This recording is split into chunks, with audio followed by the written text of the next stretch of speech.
हाय दोस्तों, मैं सुमित कुमार सिंह। आज मैं आप लोगों को इतिहास के बारे में चर्चा करूंगा। तो सबसे पहले मैंने इतिहास के इसके पहले मैंने कई वीडियो बनाया। बहुत सी अच्छी अच्छी चीज़ों के बारे में मैंने आप लोगों के सामने डिस्कस किया, सामने पेश किया। तो सबसे पहले मैंने आप लोगों को एकदम स्टार्टिंग से इतिहास के बारे में मैंने आप लोगों को चर्चा किया था। समझ में आ रहा है। मैंने जेम्स मिल के बारे में मैंने चर्चा किया था। कैसे कैसे इतिहास को हम डिवाइड करते हैं, पूरी सिलेबस के बारे में मैंने चर्चा किया था। उसके बाद से मैंने बताया था कि मैंने क्योंकि मॉडर्न हिस्ट्री पढ़ा रहा हूँ तो 18वीं सदी का मैंने क्या किया था, पूर्वार्ध कंप्लीट करा। पूर्वार्ध में मैंने जो भी उत्तराधिकारी राज्य थे, विद्रोही राज्य थे, साम्राज्य से परिधि के बाहर के राज्य थे, उन सब चीज़ों पे मैंने आप लोगों के सामने चर्चा किया। आई बात समझ में। मैंने बहुत सी चीज़ों के बारे में मैंने आप लोगों को चर्चा किया। उत्तराधिकारी राज्य में मैंने आप लोगों को बताया था, बंगाल, अवध और हैदराबाद के बारे में मैंने चर्चा किया था। मुर्शिद कुली खान, शहादत खान, अली वर्दी खान। उसके बाद से मैंने बहुत सी चीज़ों के बारे में आप लोगों को चर्चा किया था। समझ में आ रहा है। मैंने हैदराबाद के बारे में चर्चा किया था, बहुत सी चीज़ें। उसके बाद से मैं आया था मैं विद्रोही राज्य में। मराठा के बारे में पूरी चर्चा किया। शिवाजी के बारे में, संभाजी, साहू जी, पेशवा, राजा माधव नारायण जो भी थे, बालाजी विश्वनाथ, बहुत सी अच्छी अच्छी चीज़ों, पेशवाओं के बारे में मैंने चर्चा किया। अच्छे अच्छे युद्धों के बारे में चर्चा किया। आई बात समझ में। मैंने पानीपत के तृतीय युद्ध के बारे में मैंने आप लोगों को चर्चा किया था। समझ में आ रहा है। द्वितीय युद्ध, तीसरी युद्ध, प्रथम युद्ध, कैसे कैसे ये सब चीज़ों के बारे में। तो सबसे पहले मैं आप लोगों के तीसरे युद्ध के बारे में मैंने आप लोगों को चर्चा किया था। उसके बाद से मैं आप लोगों को उत्तराधिकारी राज्य, विद्रोही राज्य, साम्राज्य के परिधि से बाहर के राज्य मैंने बताया था, त्रावणकोट और मैसूर था। मैंने ये भी बताया था कि पहले विजयनगर सम्राट डेयर वंश से वो बाद में वो चेंज हुआ, तो उसका उत्तराधिकारी राज्य बना, क्या बना, मैसूर राज्य बना। हैदर अली, टीपू सुल्तान, ये सब आगे आएगा। अब मैं आप लोगों को 18वीं सदी के उत्तरार्ध में मैं प्रवेश कर चुका हूँ। 18वीं सदी के उत्तरार्ध में अब यहाँ से आप लोगों को कुछ अच्छी अच्छी चीज़ों के बारे में जानकारी मिलेंगी। आई बात समझ में। तो मैं सबसे पहले आप लोगों को मैं आप लोगों को ये बता दूं, सबसे पहले कि 18वीं सदी का जो उत्तरार्ध है, अब यहाँ से ब्रिटिश क्या होगी, कंपनी आना शुरू प्रवेश करेंगे व्यापारी के रूप में। तो सबसे पहले हम इन सब चीज़ों के पढ़ाने से पहले मैं आप लोगों को चर्चा करने जा रहा हूँ बहुत से अच्छे अच्छे चीज़ों के बारे में। जो क्या होते हैं, ऐतिहासिक शब्द होते हैं, उसमें कभी कभी बच्चे क्या है, कन्फ्यूजन हो जाते हैं। सबसे पहले मैं उसी टॉपिक को मैं आप लोगों को आज क्लियर करूंगा। आई बात समझ में। तो सबसे पहले मैं आप लोगों को बहुत सी चीज़ों के बारे में आप लोगों को सुना होगा आप लोगों ने।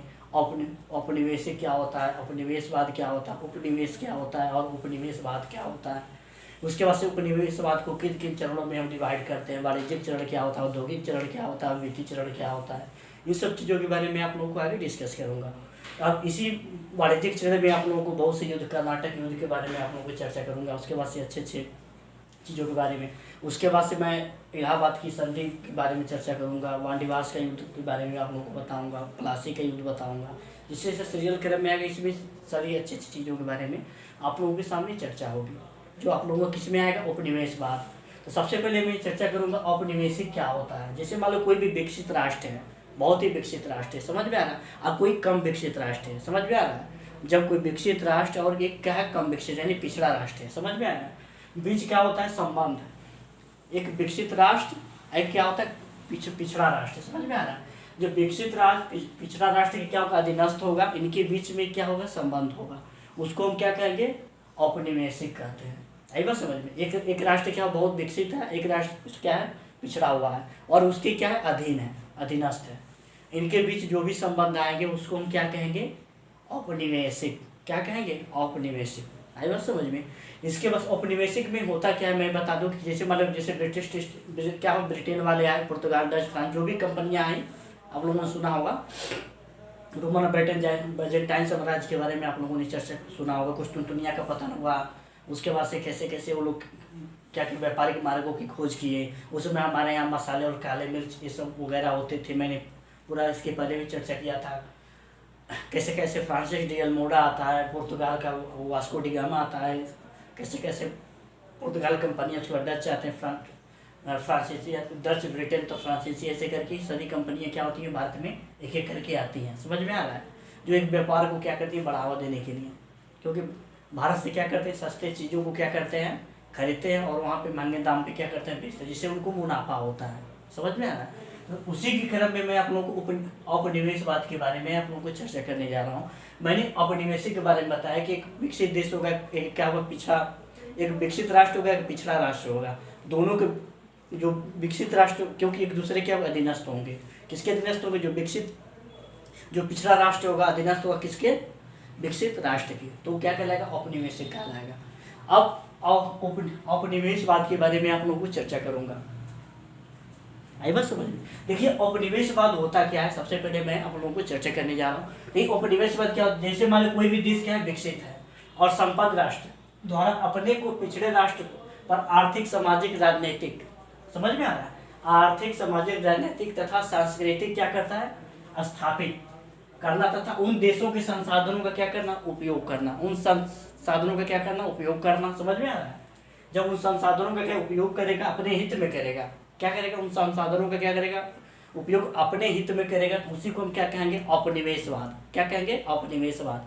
क्या करेगा? आर्थिक, सामाजिक, राजनीतिक और क्या करेगा? सांस्कृतिक।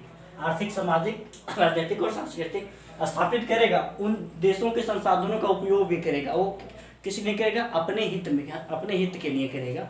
उसको हम क्या कहेंगे? औपनिवेशी। क्या कहेंगे? औपनिवेशवाद कहेंगे। आई बात समझ में?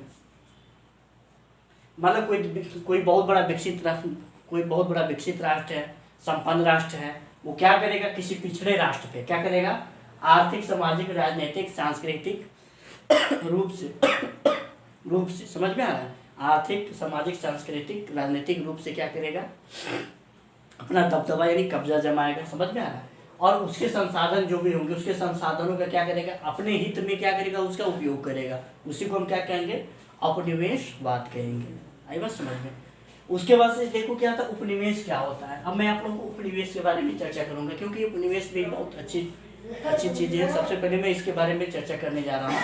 तो सबसे पहले मैं उपनिवेश के बारे में, जैसे मतलब कोई भी शक्तिशाली राष्ट्र के लोगों के द्वारा, कोई भी क्या है? शक्तिशाली राष्ट्र के लोगों के द्वारा पिछड़े हुए राष्ट्र जो होते हैं, क्या होते हैं? पिछड़े हुए राष्ट्र में जाकर क्या करते हैं? कुछ हिस्से को जीत कर क्या करते हैं? कुछ हिस्से को जीत कर वहाँ पे क्या करते हैं? कब्जा कर देते हैं। वहाँ अपने लोगों को क्या करते हैं? बसाकर क्या करते हैं? शासन करते हैं। आई बात समझ में? वहाँ पे क्या करेंगे? अपने लोगों को क्या करेंगे? बसाकर क्या करेंगे? शासन करेंगे। समझ में आ रहा है? शासन क्या करेंगे? चलाते हैं। उसी को हम कहते हैं उपनिवेश। क्या कहते हैं? उपनिवेश। तो कोई भी उपनिवेश की परिभाषा पूछेगा तो आप आसानी से बता, कितना सिंपल है। जब कोई शक्तिशाली राष्ट्र क्या करता है? किसी पिछड़े राष्ट्र पे जाकर क्या करता है? बसता है। किसी पिछड़े राष्ट्र पे जाकर क्या? बसाई गई बस्ती, ये भी कर सकते हैं। किसी पिछड़े राष्ट्र पे क्या करता है? बसाई गई बस्ती को हम उपनिवेश कहते हैं। समझ में आ रहा है?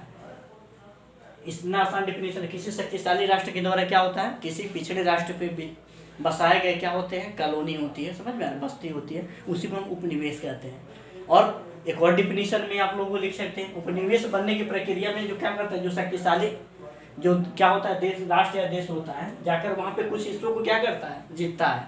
पिछड़े, जैसे मान लीजिए एक शक्तिशाली राष्ट्र क्या है? पिछड़ा राष्ट्र है। वो क्या करेगा? पिछड़े राष्ट्र पे जाएगा, कुछ हिस्सों को क्या करेगा? जीतेगा। वहाँ पे क्या करेगा? वहाँ पे जाके बस कुछ लोगों को क्या करेगा? बसाएगा और वहाँ से अपनी शासन को क्या करेगा? शुरुआत करेगा। उसी को हम क्या कहेंगे? उपनिवेश। उसी को हम क्या कहेंगे? उपनिवेश कहेंगे। आई बात समझ में? क्या करेगा? कुछ भूभाग को क्या करेगा? जीतेगा। शक्तिशाली देश के अंतर्गत आता है। वह शक्तिशाली देश उस जीते हुए क्षेत्र का आर्थिक शोषण करेगा। जो क्षेत्र क्या करेगा? जीता रहेगा, एक तरह से शासन भी करेगा। उसके बाद क्या करेगा? जो जीता हुआ क्षेत्र है उस पर क्या करेगा? अपना आर्थिक शोषण करेगा। समझ में आ रहा है? आर्थिक रूप से क्या करेगा? शोषण करेगा। उसी को हम क्या कहेंगे? उपनिवेश कहेंगे। आई बात समझ में? उसके बाद देखिए उपनिवेशवाद होता क्या है, इसके बारे में आप लोगों को मैं बताने जा रहा हूँ। तो मैं उपनिवेशवाद के बारे में आप लोगों को बता दूं। देखिए बहुत अच्छी टॉपिक उपनिवेशवाद है। समझ में आ रहा? क्योंकि देखो एक भौगोलिक क्षेत्र में निवास करने वाले, समझ में आ रहा? एक भौगोलिक क्षेत्र में एक देश के लोग दूसरे देश में के समूह में जाकर क्या होते हैं? स्थापित हो जाते हैं। मान लीजिए कोई भौगोलिक क्षेत्र में, एक भौगोलिक क्षेत्र है, उसमें एक देश के लोग क्या होते हैं? दूसरे देश में क्या करते हैं? जाके क्या होते हैं? समूह में स्थापित हो जाते हैं और विशेष स्थान पर, समझ में आ रहा है? क्या करते हैं? कब्जा करते हैं। उस नए देश में जाकर अपना जीवन यापन क्या करते हैं? यापन करते हैं। समझ में आ रहा है? अब व्यापार बढ़ा सके उसको हम क्या कहेंगे? उपनिवेशवाद कहेंगे। समझ में आ रहा है? क्या होगा इसमें? एक देश के लोग क्या करेंगे? दूसरे देश में जाएंगे और वहाँ पे क्या करेंगे? बस्ती के रूप में स्थापित होंगे। वहाँ से अपने व्यापार को क्या करेंगे? बढ़ावा देंगे। लेकिन उपनिवेशवाद क्या होता है? मात्र देश के हित के अधीन होता है। तो सबसे पहले मैं उपनिवेशवाद के बारे में आप लोगों को बता दिया। समझ में आ रहा है? अब देखिए उपनिवेशवाद क्या होता है? मुख्यतः उपनिवेशवाद की प्रकृति क्या आर्थिक शोषण होता है। अब आर्थिक शोषण के विभिन्न तरीकों से जानी जाती है। अब वो आर्थिक शोषण कैसे कैसे होता है, क्यों होता है, किस लिए होता है, व्यापार में किस प्रकार से लाभ वो लोग लाना चाहते हैं, ज़्यादा से क्या करते हैं, अब यहाँ से जो सामान खरीदते हैं वो सस्ते दाम पे खरीदते हैं, वहाँ जाके महंगे दाम पे बेचते हैं, यानी किसी तरह से ज़्यादा क्या होना, मुनाफा कमाना। आई बात समझ में।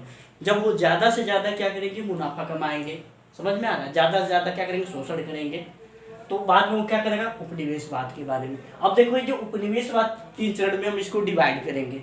एक होगा वाणिज्यिक चरण, औद्योगिक चरण और वित्तीय चरण। वाणिज्यिक चरण, औद्योगिक चरण और वित्तीय चरण। तो देखिए ये जो वाणिज्यिक चरण है, ये औद्योगिक चरण क्या है, वित्तीय चरण है। तो मैं सबसे पहले मैं वाणिज्यिक के बारे में बता दे रहा हूँ। वाणिज्यिक चरण वाणिज्यिक होता क्या है, जैसे वाणिज्यिक की मैंने कोई डिफिनेशन पूछ दे कि वाणिज्यिक क्या होता है, किसे कहते हैं, कैसे होता है, तो इसके बारे में आप लोगों को बताना पड़ेगा।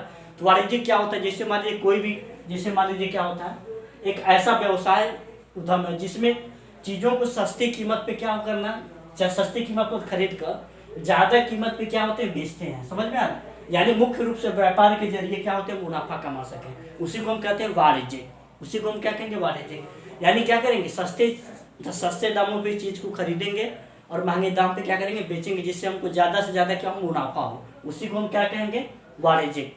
समझ में आ रहा। अब उसी वाणिज्यिक से वाणिज्यिक चरण में बना ये जो वाणिज्यिक चरण बना 1757 से 1813 के बीच में है। ये क्या है, अब 1757 से 1813 के बीच में कौन सी कैसी घटना हुई।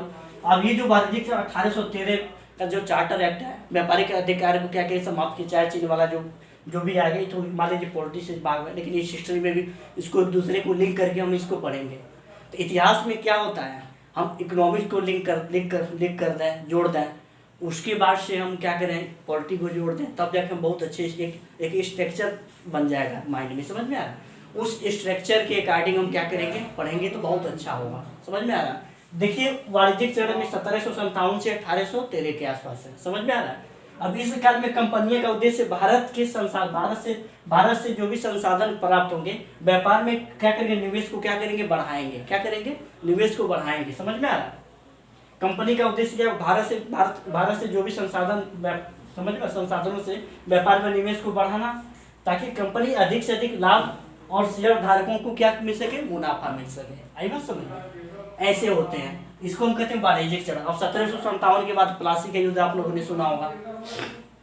प्लासी नवाब सिराजुद्दौला को कैसे हराते हैं, उसके बाद मीर जाफर बनता है, तो मीर जाफर के बाद मीर कासिम बनता है, तो मीर कासिम के बाद फिर हटा के मीर जाफर को बनाने की प्लानिंग करते हैं। तो क्या करता है, आप लोगों को सुना होगा कि मुर्शिदाबाद से मुंगेर राजधानी ले गया।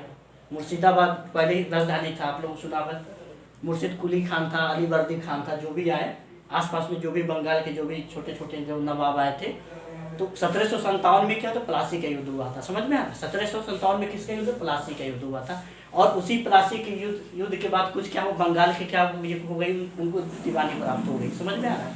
तो सबसे पहले बंगाल की जब दीवानी प्राप्त हुई, बंगाल के कुछ संसाधन, जैसे मान लीजिए जो नवाब सिराजुद्दौला था, उनसे कुछ संसाधन क्या हुआ, प्राप्त हो गए, कब्जा कर लिए सब बंगाल पे। उसके बाद से मीर जाफर को बनाए, मीर जाफर के बाद मीर कासिम को नया बनाया। तो मीर कासिम क्या किया, वो मुर्शिदाबाद से क्या किया, मुंगेर अपनी राजधानी लेके वहाँ पे क्या किया, बंदूक गोला बेकर फैक्ट्री वगैरह क्या किया, लगाया। उसके बाद से वहाँ से उसको ब्रिटिश ईस्ट इंडिया कंपनी वहाँ से उसको क्या करी, खदेड़ी। तो वो बेचारा भाग के गया, तो वही क्या किया, आप लोगों ने सुना होगा, अवध के नवाब के पास गया। उसके बाद से मुगल बादशाह जो शाह आलम द्वितीय थे, इन तीनों ने मिलकर क्या किया, एक सेना बनाया, बहुत बड़ा त्रिकूट सेना बनाया। तो इसमें जो शाह आलम द्वितीय जो था मुगल बादशाह था, वो तो नाम मात्र का था, केवल नाम की था, समझ में आ रहा है। ये तीनों ने मिलकर त्रिकूट सेना बनाए और क्या किए, बक्सर का युद्ध लड़ा गया।